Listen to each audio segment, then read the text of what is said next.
Good day, everybody, and welcome to another edition of the Military and Foreign Affairs Network. I am your host, the voice of reason. Today, we are continuing our ongoing coverage of the civil war taking place inside of the former state of Ethiopia. And when I say civil war, I should also probably specify that there is also an external component to this war as well, as the despotic regime of Eritrea has fully vested itself inside of this conflict. It has done that with the invitation of Abiy Ahmed, the warlord in chief of the former state of Ethiopia, headquartered in Addis Ababa, also known as Fenfene. But today we can confirm that very heavy fighting continues, both in the south, along both the Weldia and towards Adi Darke, and in the north, along three different routes of possible advance for Eritrean forces. As one is north of Adigrat, one is along the Rama front here, and another is within the vicinity, both the north and west of Shire, meaning Shiraro, and the north of Shire itself. But it looks like there have been extensive Eritrean reinforcement reservists brought up, focused on moving into northern Tigray via Rama in central Tigray. And then secondly, the most direct route down towards Mekelle, which is within the vicinity of Zalambasa, and that's this locale here. It's interesting that several weeks ago there was discussion about the deployment of Eritrean forces into the Afar region. We can confirm there are Eritrean troops in the Afar region, but right now there's just not enough Eritrean troops to launch an all-out assault in the direction of Mekelle from Abala. Additionally, the Tigrayan Defense Forces have fortified inside the Afar region itself. They have crossed into the Afar region, and they have set up defensive positions just inside of the Afar Tigray border. And we don't anticipate at this point we'll see a major Eritrean effort or a Abiy loyalist effort in the direction of Mekelle through Afar as of yet, predominantly because of the big issue is logistically. It's very, very difficult to maintain large fighting forces in the Afar region. Now, what we're hearing is right now, in terms of the fighting that is taking place, the fighting is significant, it is intense, and we can also report that the Eritrean military and the Abiy loyalist militaries have taken extensive and heavy casualties in the last several days of fighting. It's being reported that inside of Eritrea, inside of the Amhara region, stadiums are being converted into mass casualty hospitals because of the amounts of wounded and of wounded soldiers, that just the sheer amount of casualties that have been taking place within the scope of this conflict. So devastating losses on the part of both the Abiy loyalist and, most importantly, the Eritrean forces as well. That is probably why we are starting to see additional reserve call-ups by the despotic regime inside of Eritrea. But again and again, not just stadiums, but other facilities as well. We've heard about schools being converted into hospitals. Many of the facilities that were used at the peak of the COVID pandemic that were being used to treat COVID patients, we have seen that those same facilities are now being used as casualty centers for the ongoing conflict. Look, both sides have conducted what can only be defined as general conscription. Are they scraping the barrel yet? Probably in Eritrea.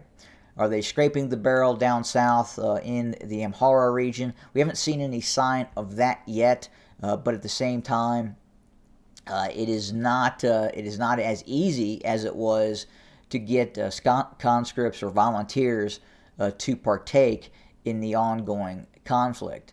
Now, because of the size of the Tigray region, you would think that they would be vastly outnumbered in some areas of the theater of war.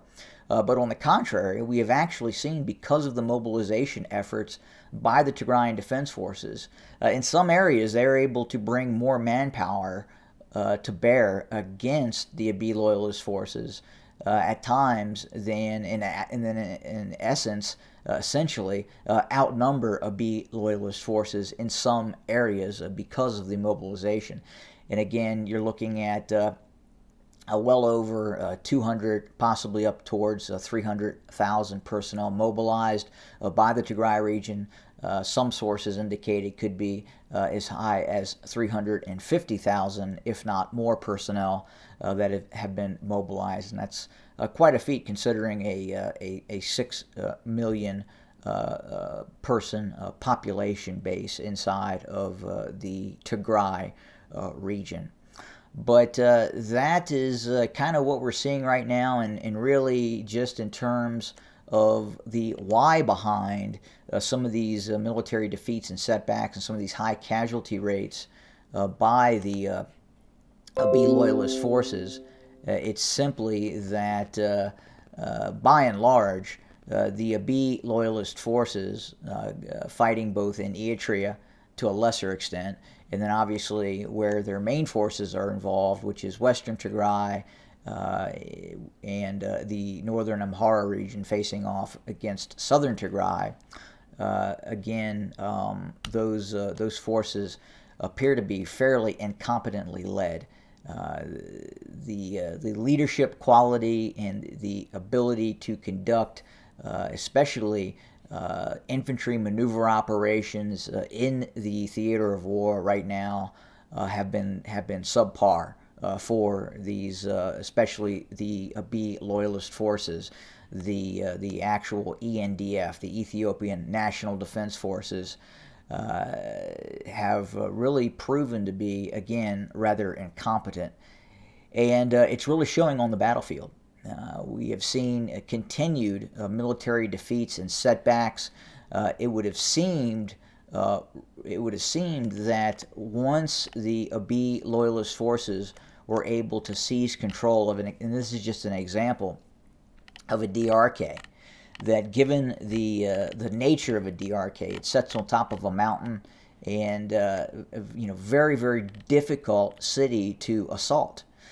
And given the numbers and the resources that the Abiy loyalist forces were able to deploy in a DRK and then attempt to move north into the Tigray region, where they were essentially defeated and then driven back to a DRK, you would have thought that they would have been able to hold a DRK. But because of that lack of motivation, the lack of training, the lack of competent company and battalion commanders that right now the Abiy loyalist forces are fielding, once the Tigray Defense Forces were able to mobilize and bring additional forces to bear against a DRK, it was not difficult for the Tigrayan Defense Forces to drive those Abiy loyalist forces out of a DRK.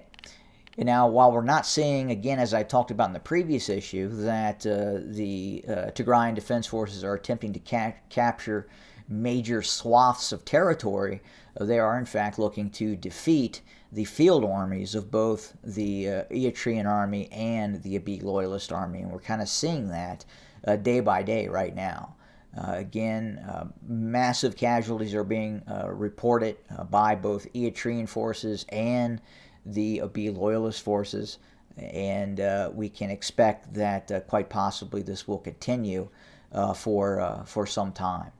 And right now, it just appears that the only real ability that the Abiy loyalist forces have is the use of drones. That is the one factor right now that, in all probability, is preventing a very, very quick drive south by Tigrayan Defense Forces to then quite possibly overthrow the regime of Abiy Ahmed. In terms of the Oromo Liberation Army, there's been some talk about where is the Oromo Liberation Army. Well, the drone issue, just like it is an issue for the Tigrayan Defense Forces, it is also an issue for the Oromo Liberation Army. These TB2, especially the TB2 Bayraktar drones with its very, very advanced thermal imaging optronics, are able to locate, identify Oromo Liberation Army camps, and then conduct with some of these thermal barrack MAML missiles, MAML missiles, they are able to conduct targeted assassination strikes against high level, or what they believe to be is high level Oromo Liberation Army leadership positions. And it's easier for the Abiy loyalist forces to target the Oromo Liberation Army, which is obviously situated in the Oromia region, closer to some of these major airports that are located in Addis Ababa and other places as well. And that is one reason why the Oromo Liberation Army, to some extent, has been hamstrung by the use of some of these drones. And we see it both in the ongoing civil war that is taking place inside of Oromia, and in the north as well, in the ongoing fighting in the Tigray region, where these drones have proven to be very, very effective.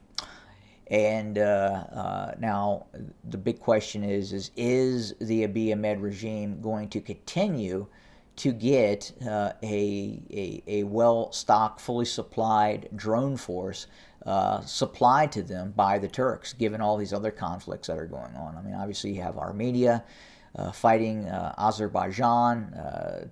The Turkish Air Force is fully vested in helping the Azeris. And then obviously they're also assisting the Ukrainians in the deployment of their drone systems against the Russians as well.